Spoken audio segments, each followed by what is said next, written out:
Today's discussion comes from a request through Brock Rapps in regards to the HOSA EMT courses that we've been providing over the past couple of years. We've had the opportunity to partner with the Sioux Falls School District to provide an EMT program for their CTE Academy for the past 6 years.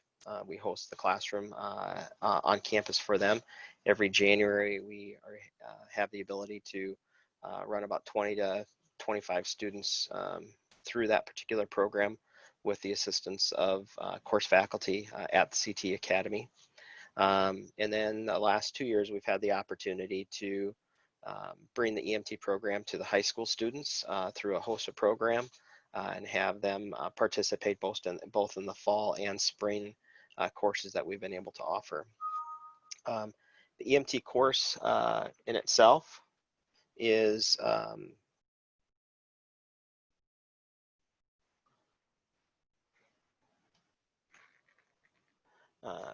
emergency medical technician course. The course itself is 4 months in duration. During that 4 months, students acquire CPR certification in conjunction with the course. They learn skills on how to treat those that are sick or injured in the out-of-hospital environment as well as the in-hospital environment, and they use a variety of skills and equipment that they have the ability and have access to as an EMT. With completion of the EMT course, the students have the eligibility to take a national exam. That national certification is recognized throughout the United States. It is transferable for the students as they pursue or are interested in going to other locations. The other thing is with the EMT course, it provides an excellent career path transition if there's interest in other health careers. So we have a number of students that have an interest in maybe going into medicine, nursing, physical therapy, athletic training, and this serves as a great pre-secondary education gateway to get those students into that particular career field. The other exciting thing with the EMT course is that the universities and colleges actually acknowledge and recognize the EMT course and do award, based upon the facility, 3 to 4 college credits for attending and completing the national certification, completing the course and obtaining the national certification.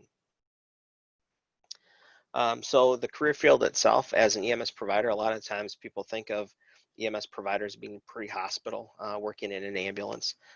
That is the case in many circumstances and cases. However, as mentioned before, is the EMT education actually provides a great gateway into other careers. And so if those are careers that fall in the healthcare arena, we have a number of individuals that have gone on to become physicians, a number of individuals that work as nurses. The opportunity and background as an EMT provides benefit for those individuals that are working in any of the direct patient care related fields.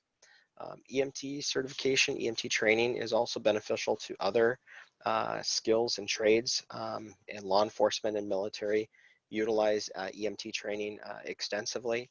We see a number of individuals that obtain EMT certification go on to become firefighters and paramedics. As mentioned earlier, we see a number of physicians and nurses that have taken an EMT course in their background and then have gone on to be a physician, a nurse, a physician's assistant, nurse practitioner, athletic trainer, something again on the inpatient or direct patient care side of it. We see a number of individuals that take the EMT course as well that are working in some type of a trade field. And so whether it's a mechanic, construction services, maybe an electrician, HVAC services. So we find individuals that, based upon the type of work that they're doing, the remote nature of where that work might be taking place, the desire is to have some type of healthcare or clinical background so that they're able to take care of somebody should they become injured or sick while on the work site. We offer a number of EMT courses at Sanford and have for the past several years. the courses that are specifically focused for our high school students. We offer a course every fall and every spring. The fall course will be starting in August and it goes through December. It follows the academic calendar for the school systems, provides the students an opportunity to interact with the instructors in a live virtual kind of environment, as well as online opportunities for learning. We do provide some live lecture opportunities for the students, as well as a number of recorded sessions for them to participate in. Each week, the students have a course map that they need to follow with course assignments, whether they're assignments that need to complete, written exams that they need to take, or any online testing activities that they would need to take through our LMS portal. The students also have the obligation of one Saturday skills lab per month where they travel into Sioux Falls. Those sessions are from 8 in the morning until 4 in the afternoon. We do provide lunch at the skills lab sessions for the students. And this is the opportunity for the high school students to come together and acquire, learn, and refine their hands-on skills, opportunities, and abilities. So we teach the students how to use the various pieces of equipment that are covered during the course and apply them into practice. Because we have the simulation center and the use of the high fidelity simulation mannequins, the students are able to interact with the high fidelity mannequins. They're able to utilize the skills and equipment that they're learning with to apply them into practice in virtual kind of simulated environments. The other thing that the students have the opportunity to do is towards the end of the course, once they've completed their skills or their classroom portions of the course, they do have the ability to attend a 12-hour emergency room observation shift so that they can kind of learn how the knowledge and skills that they've acquired in the EMT course can be applied to practice in the emergency room. With the emergency department here in Sioux Falls, we see probably in the ballpark of about 60,000 patients per year. And so a high volume ER that sees a variety of medical conditions, trauma conditions, a variety of ages. And so it gives the students a really well-rounded experience during that 12-hour observation shift. The spring course is set up exactly the same. The timeline is from January through May. Obviously, with May being graduation season, the course does coincide with, again, the academic school year, and it takes into account the graduation timelines for those individuals that will be graduating in the spring. Same format as one skill session per month here in Sioux Falls. Again, from 8 o'clock in the morning until 4 in the afternoon. All of the classroom kind of didactic components are conducted as with the fall class at the high school. What we've seen is the students can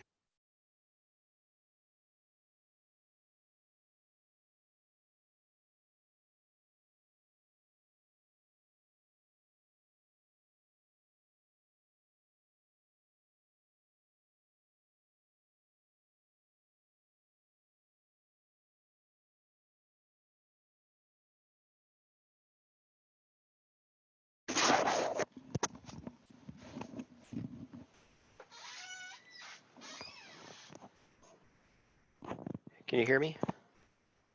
Now we can, Travis. Okay. Something must have happened there. It just, the audio, I could hear the audio quit in the headset.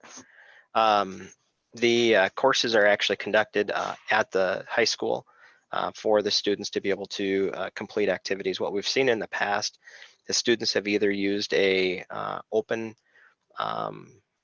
session during their school day, or if they have a set period of time during the school day, they're able to attend and participate in those activities during those sessions. All of our sessions, lectures are recorded, so the students have the ability to go back and replay back any of the activities or lectures that they would like. And then on the Saturday skill sessions, the students have the skill sheets as well as the videos that coincide with each of the skills that they acquire throughout the course as they apply to each of the respective chapters.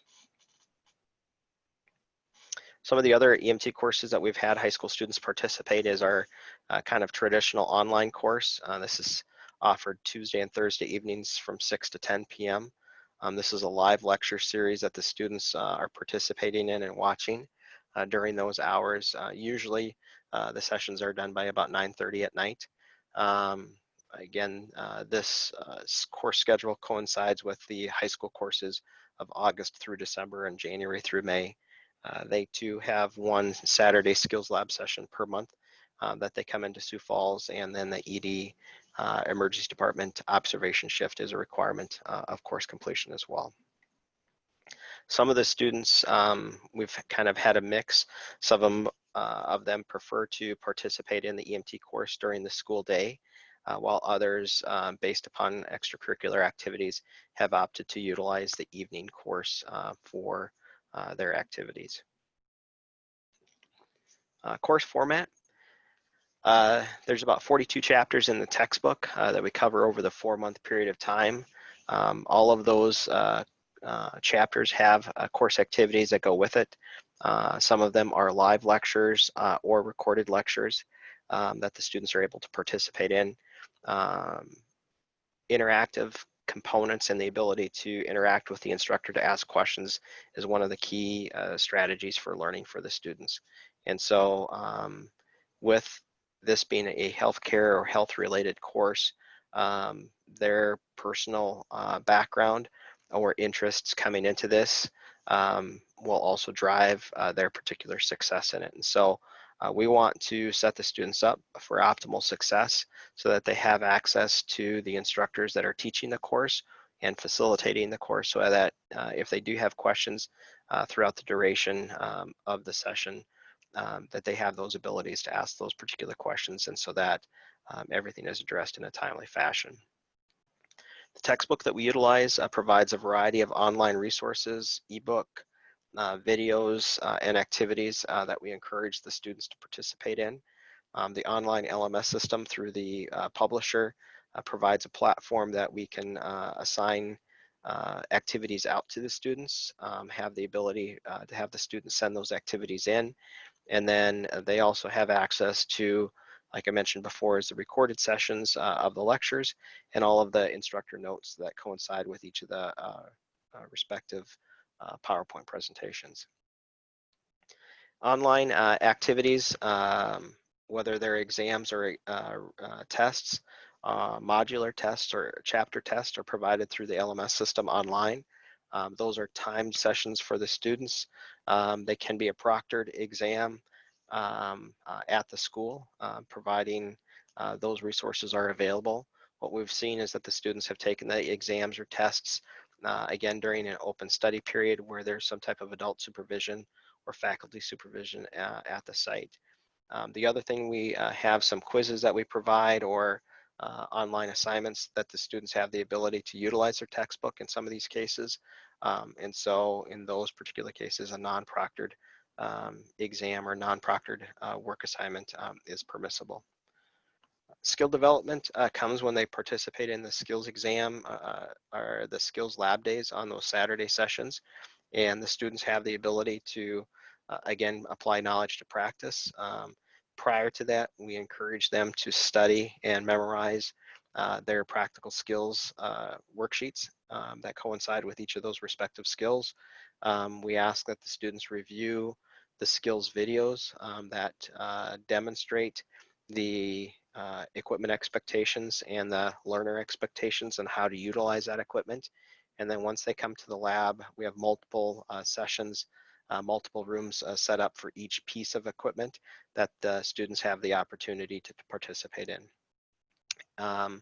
With the current circumstances of COVID, all students coming into the skills labs are required to adhere to PPE requirements, which includes wearing a mask, hand sanitizing prior to the skills activities, washing their hands, and then also hand sanitizing prior to all skills-based activities. After the skills lab session is complete, then that particular equipment is wiped down between participants and learners. As mentioned before, is the observational rotations really give the students the ability to watch a variety of skills or clinical situations kind of evolve in front of them during the rotations in the emergency department. And as they're participating in those, they have the ability to ask questions of their clinical preceptor that they'll be assigned to for the day. They'll be able to observe from a distance back as far as how a variety of patients are cared for in the emergency department. These students, as they do the observational rotations, have the ability to self-excuse themselves from any rooms that they are participating in or observing patient care taking place. The expectation of confidentiality is highly regarded. We talk to the students about the importance of confidentiality and the consequences of breaching that confidentiality. We do not allow any phones during their clinical rotations actively on the department or in the unit. If they need to use a phone, they have the ability to, again, self-excuse themselves and go to the break room to use their phone to make a phone call or check for any messages. Our concern is obviously adhering to the needs of confidentiality for the patients that we take care of in the hospital. And the expectation is that all of our students adhere to those particular needs and requests. And so, again, we emphasize the consequences of breaching that confidentiality of anything they acquire, anything that they see during that observational rotation, and the consequences that coincide with that as well. We do want the students to be safe, so all of the necessary personal protective equipment is provided to the students during their rotations. The students will not participate in any direct patient care, but they'll be able to observe or witness a variety of things taking place in the emergency department. Our course map is divided out into 7 modules. Based upon the chapter, it may be a multiple chapters covered in each week of course activity. Some modules or some chapters, I should say, in each of the modules, based upon course content, to take a couple days to cover, and students are allowed an ample amount of time to complete those particular chapters and assignments as we go through it. Considering that this particular course is geared for high school seniors, nationally, there's not an age restriction for students taking the EMT course. Preferably, they be a high school sophomore, junior, or senior. However, regulatory-wise in the state of South Dakota, students have to be 18 years of age in order to test for the National Registry exam, EMT exam, at the end of the course. So therefore, what we've done is focus specifically for the high school seniors, either in their fall semester or their spring semester of school. So they have the ability then to test after their high school year and completing the EMT course.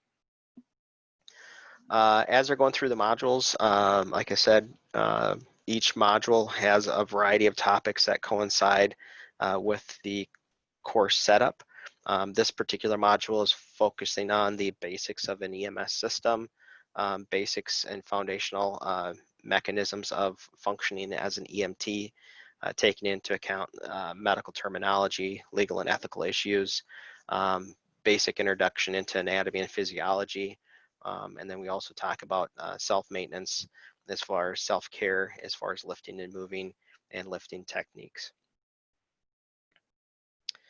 Chapter 2 is an important chapter or module, I should say, Chapter 9, Module 2, and it focuses specifically on patient assessment.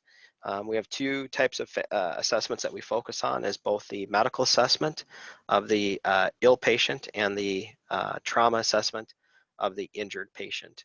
And so understanding from an anatomy and physiology perspective, understanding the functionality of the body, and how illness and trauma impact the body and the assessment findings is where we spend a lot of time with the students focusing on these particular tasks and abilities.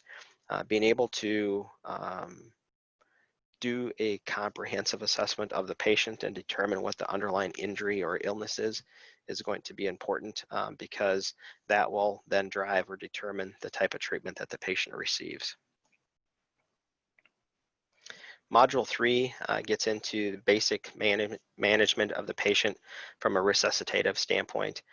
Airway management, probably the second most important chapter in the textbook, and is focusing on maintaining or using airway adjuncts to help a patient breathe. And so the consequences of a patient not having a patent or adequate airway are discussed in this particular chapter as well. We talk about in chapter 11 basic pharmacology, the medications that patients might be taking for specific clinical conditions, and then also the types of medications that an EMT would use to help a sick or injured patient out in the out-of-hospital environment. This might be inclusive of an epinephrine pen for somebody having an allergy, the administration of glucose for a patient that's having a diabetic reaction, or assisting a patient taking their home medications based upon an underlying health issue. We look at CPR certification in Chapter 13 for the healthcare provider. And so this is the same level of CPR certification that health clinicians receive and take in the hospital setting and also in the pre-hospital setting.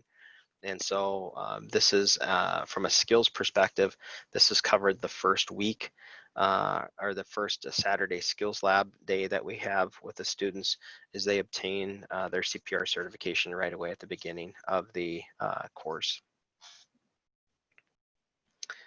Module 4 gets into medical emergencies, and we go through a systematic body system perspective of different types of illnesses that a patient might have, and how those illnesses impact the human body and the patient. Module 5 takes us into our traumatic injuries, and so we go through again each of the different body systems and address traumatic injuries specifically from an assessment perspective, and then also from a clinical management perspective. So as the students are looking, they've completed their Chapter 9 patient assessment. They've that foundational ability to look at the human body without disease or injury. And then now we're focusing on if they were to be involved in a motor vehicle accident and the assessment of kinetic energy. We look at how that kinetic energy can impact the different body organs and the different body systems, and then the clinical management that would coincide with that to take care of that patient during the course of care that they're with the patient. Module 6 gets us into special considerations, obstetrics being one of those, as well as pediatric and geriatric patients, and then also dealing with patients that have special needs or special health challenges. And so whether that's patients that have a ventilator, feeding tube, IV therapy, any types of ancillary equipment are covered in Chapter 36. The role of an EMT is to care for the patient, whether they're a newborn or an elderly patient, and a variety of medical and trauma situations that coincide with that. And so obstetrics and delivery of a newborn is one of the things that we cover with the students. Chapter 7 is considered to be operations, and we look at a variety of things here of how to keep themselves safe during different types of clinical situations that involve hazardous materials, should they be in that type of an environment, how to deal with terrorism or weapons of mass destruction, disaster situations. We portion of the requirements that the students complete FEMA's incident command and incident management training. Those are FEMA 100, 200, and 700 level courses. So they complete those as part of the course activities as well. And we also look at transport options that they have available to them. And so we'll discuss ground transportation while they're doing their clinical rotation in the emergency department. They have the ability to see the helicopter that we have at the hospital. And then we discuss the different types of modes of air medical transport and the benefits that each might have. The practical skills that they acquire during the lab-based activities, these are the different skills that they have the ability to get tested on or evaluated on. So as mentioned earlier, is the medical assessment and trauma assessment are key determinants for the clinician to try to figure out what's wrong with the patient and then what type of treatment that they receive. Cardiac arrest management is the CPR certification, and then we teach them as well as the use of the AED, oxygen administration through a nasal cannula, through a non-breather mask, the flow settings that would be desirable for various types of patients, and then also the ability to use a bag valve resuscitation device and the use of oxygen and suction during that type of a situation. During trauma situations, we go over how to immobilize the patient on a immobilization board to protect the spine. We also cover the use of splinting, whether it be for lawn bones, such as the legs or the arms, or joint immobilization for any of the joints, whether it's hinge joints such as the knee or the leg, or any type of joint that has rotational movement such as the shoulder. Vital signs, blood pressure, heart rate, respiratory assessment, use of a stethoscope, use of a blood pressure cuff, the ability to do this manually, and then also we go over the use of automated equipment as well. And so it gives the students the ability to have, again, that foundational ability to do an assessment of the patient, check vital signs to make a clinical decision as far as what could be or what is happening with that patient. Communication and interviewing skills as far as their ability or teaching them how to interview patients, what types of questions to ask, how to ask questions, being able to decipher the answers that the patients provide them to come up with a clinical decision. We emphasize the importance of critical thinking, clinical decision making, problem solving, and then time management as well, as they're taking into consideration what they need to do to care for and take care of the patient. The high school EMT class, again, for the spring and fall is $850. There are some scholarship opportunities available for the students. Those are awarded through the HOSA organization. What we've had some schools do is purchase the textbook and recycle the textbook year by year, and then each student then is just responsible for purchasing their course code that typically coincides the textbook. For us, the textbook is a pass-through expense. Textbooks run $300 per student, and so that's a pass-through expense, and then the actual course fee would be $550.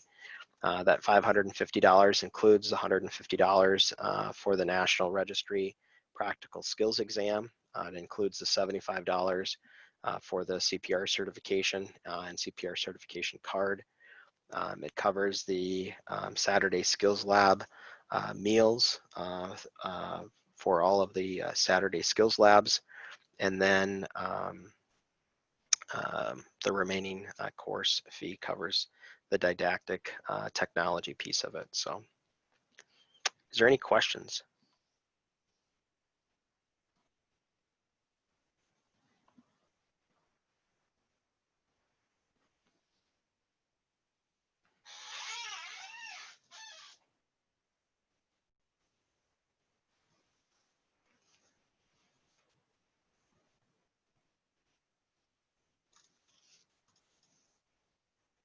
Any questions at all?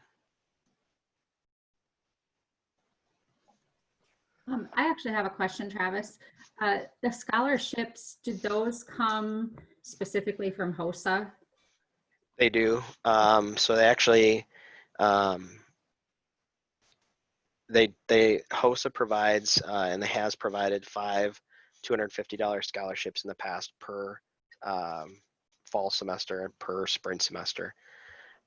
The thing that we have to assure is that, and we ran into this, is if the student withdraws from the program before the conclusion of the course and they were a recipient of the $250, they will be responsible to pay HOSA back for that $250 scholarship, because it does take away from, it is a competitive scholarship application.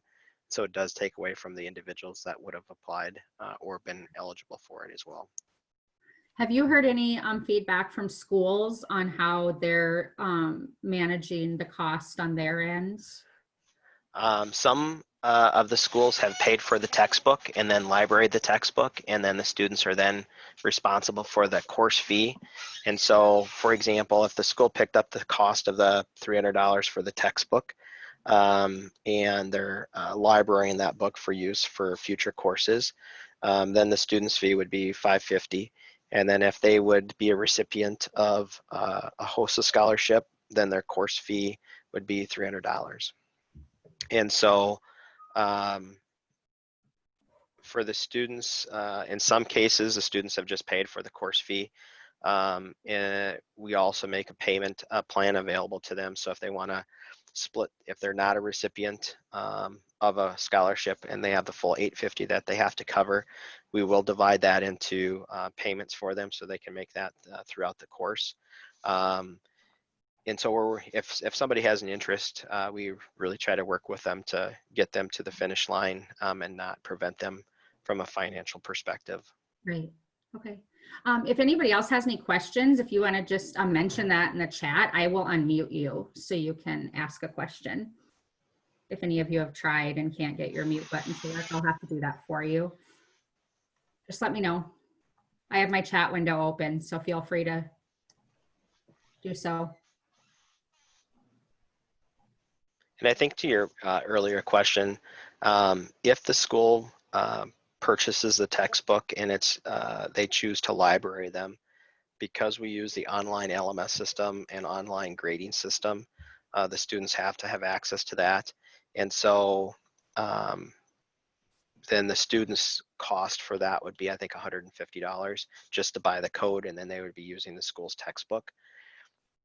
The thing I usually, if they're going to go that route, the thing I do advise them is that once school is done, then they have to give the book back, and they don't have access to the hard print copy of that textbook. So if they graduate in May and they want to take their test in June, that May through June, they're not going to have a textbook to be able to study with. So I have had some parents call and say, hey, my kid took the EMT class. The school had the book. They gave the book back. They didn't get signed up to test right away, so now they test in July. Can we buy a textbook? And so I can sell them a textbook, or they can get a textbook, but they're spending the full $300. Or the other thing too that I've done in the past is just if they can go out to eBay or Amazon, as long as they're purchasing the same edition of the textbook, a lot of times you can find some used ones out there for about $100 to $150. Sure. And I imagine that textbook is potentially valuable for them after the whole class and process and testing as well. Correct.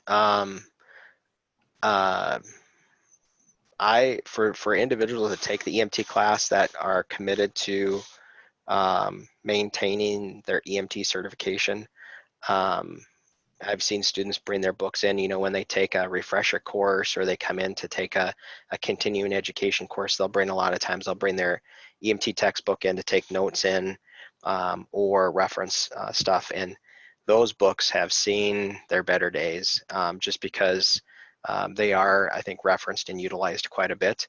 That is the benefit of having your own book, at the end of the course. Or, some of the students that we see are taking the course for a foundational basis of knowledge. They have no interest in taking the certification exam, but they were taking it as a foundational course of knowledge to go into nursing, or a foundational course of knowledge to go into medicine, or physical therapy. And so they're like, I really don't want to be an EMT, but I wanted the information, I wanted the skills that I was using to pick a career in college.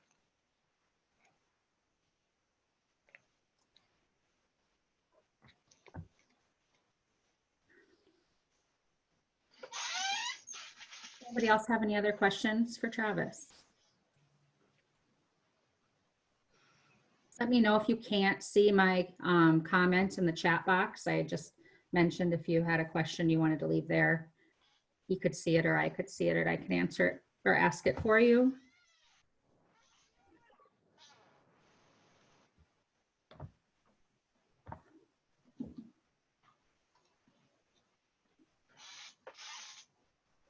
Now we're just a little bit ahead of schedule, so I'll let Travis wrap up if nobody wants to ask any questions, because you can certainly get a hold of him. So I placed my contact slide here, so if you are interested or have students interested in the program, feel free to email me. We're working with 2 students from the med school that have been awarded a scholarship and to pursue kind of a research study on individuals that pursue EMS education, EMT, and if that drives or changes their career aspirations. And so we're working with Carl and Riley in regards to that particular program. And so they have probably reached out to some of the school counselors, high schools, to provide or promote the high school HOSA EMT course, those particular opportunities.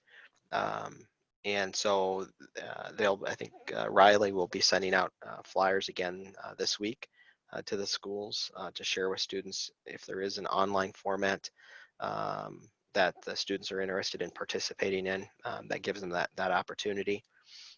My phone numbers are here as well, so if you do have questions, feel free to give me a call and I can answer any questions that you might have. So.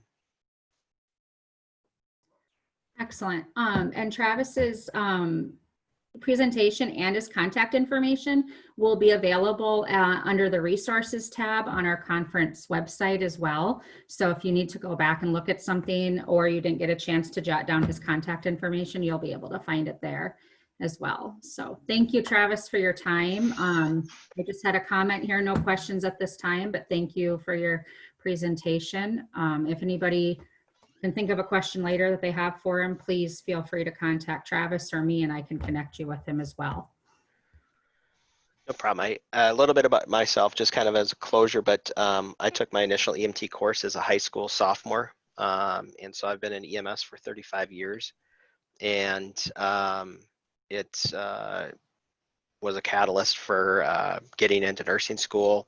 Clinically, as a paramedic nurse, I still fly on that helicopter in our air medical transport team. Here in the last probably 10 years, I've kind of slid into more of an administrative role, but I still still actively taking care of patients in the helicopter and the airplane. Worked as a paramedic for a number of years, but for me, I think the EMT course really was that foundational entry point and desire to go into medicine, go into healthcare, where I was able to help patients. And so I see some students sharing that same aspiration, that they're committed and interested in helping others. And so for those seniors that have the time availability, the EMT course could provide that for them. I would piggyback on that and just mention that the student, I used to do a lot of presentations at Scrubs camps in the area, and the hands-on aspect of these EMT courses is make it or break it for a lot of kids, and it's invaluable even with the cost for them to experience this before they're ready to make a final decision. So I can't emphasize how important that hands-on aspect is.